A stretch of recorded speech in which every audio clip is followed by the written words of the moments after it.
Bonjour à toutes et tous, bienvenue dans ce module 3 de Bicorp Booster où nous allons parler d'une de mes parties prenantes préférées de l'entreprise, les collaborateurs et collaboratrices. Puisque vous l'aurez certainement remarqué en naviguant dans le BIA, en français, on parle bien d'une écriture épicène de cette partie prenante. En anglais, vous verrez que c'est désigné par workers. Et donc, on entre et on fait une plongée avec ce module 3 dans l'impact social de l'entreprise.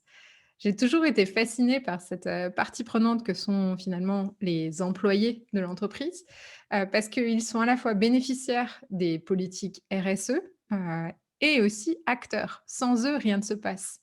Et s'ils n'ont pas eux-mêmes compris la stratégie d'impact de l'entreprise, sa contribution qu'elle veut apporter à un développement plus durable, eh bien, ce sera compliqué de faire avancer une belle stratégie d'impact sur le papier. C'est donc pourquoi il est fondamental de les impliquer dans une démarche Bicorp.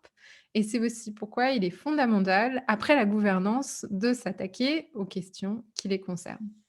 Et donc, dans ce module, nous allons suivre un chemin en 4 étapes.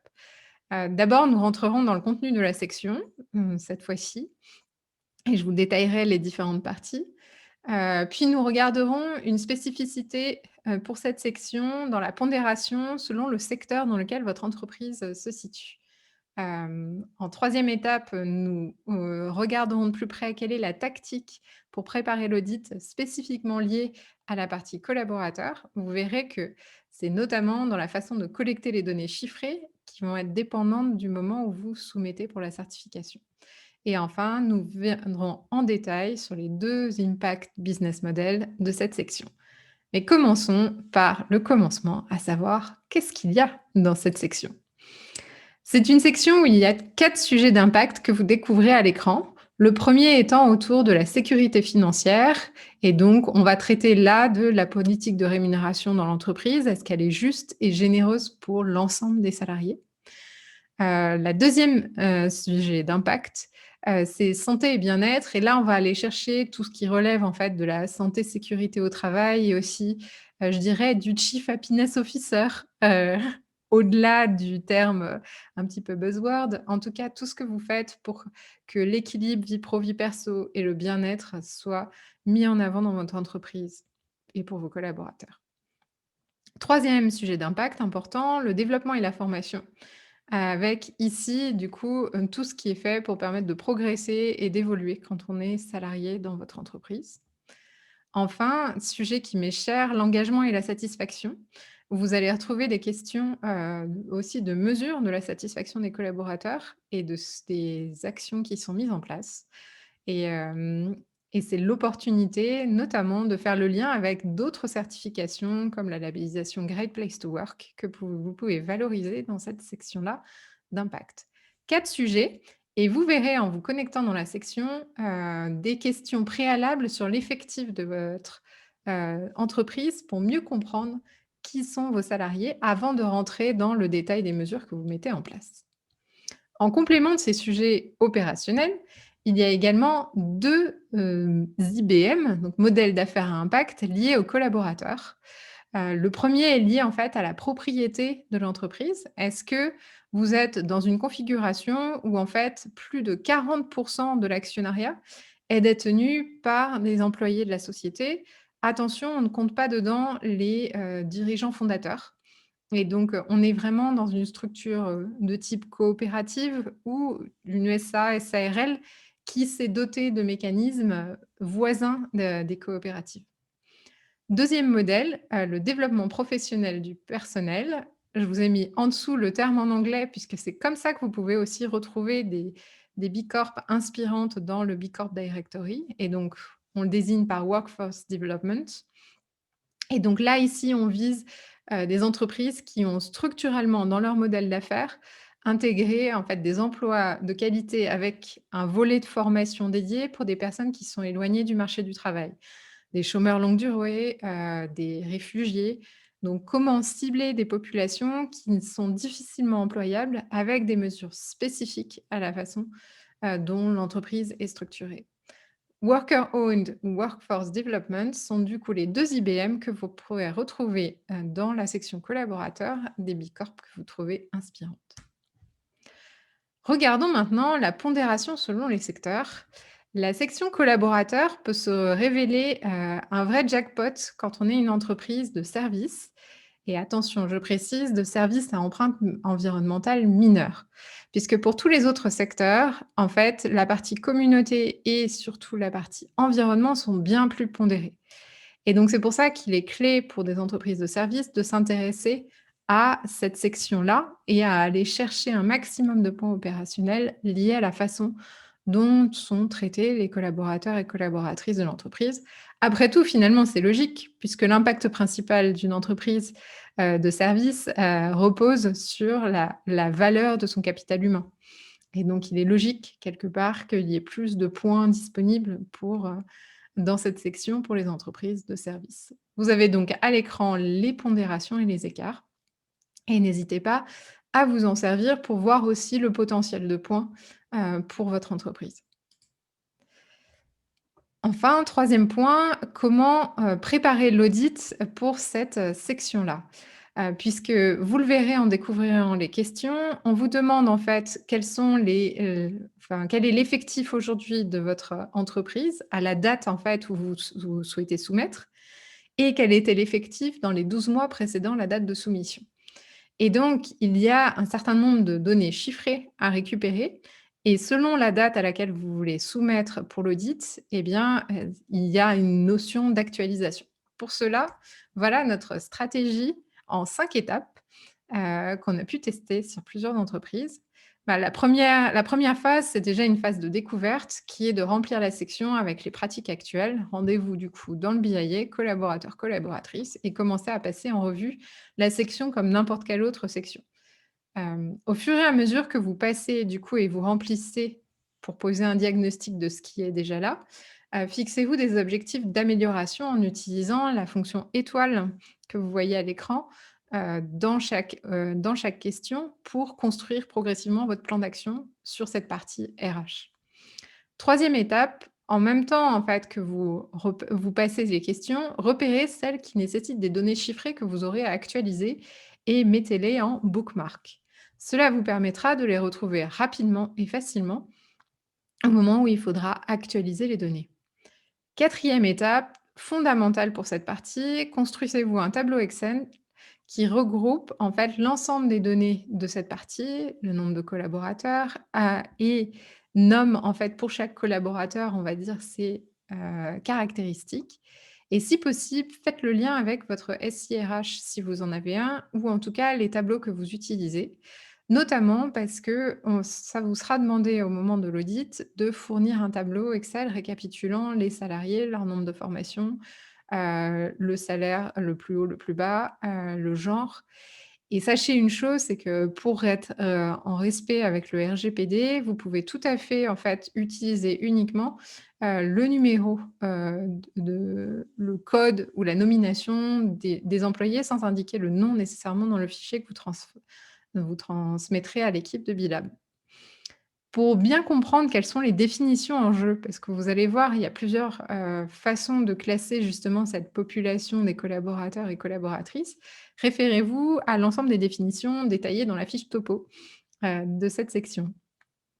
Et enfin, heu, le moment venu, quand vous savez à quelle date vous souhaitez soumettre votre demande de certification, mettez à jour l'ensemble des questions bookmark avec les données à jour que vous avez qui sont issues du tableau Excel de suivi que vous vous êtes constitué.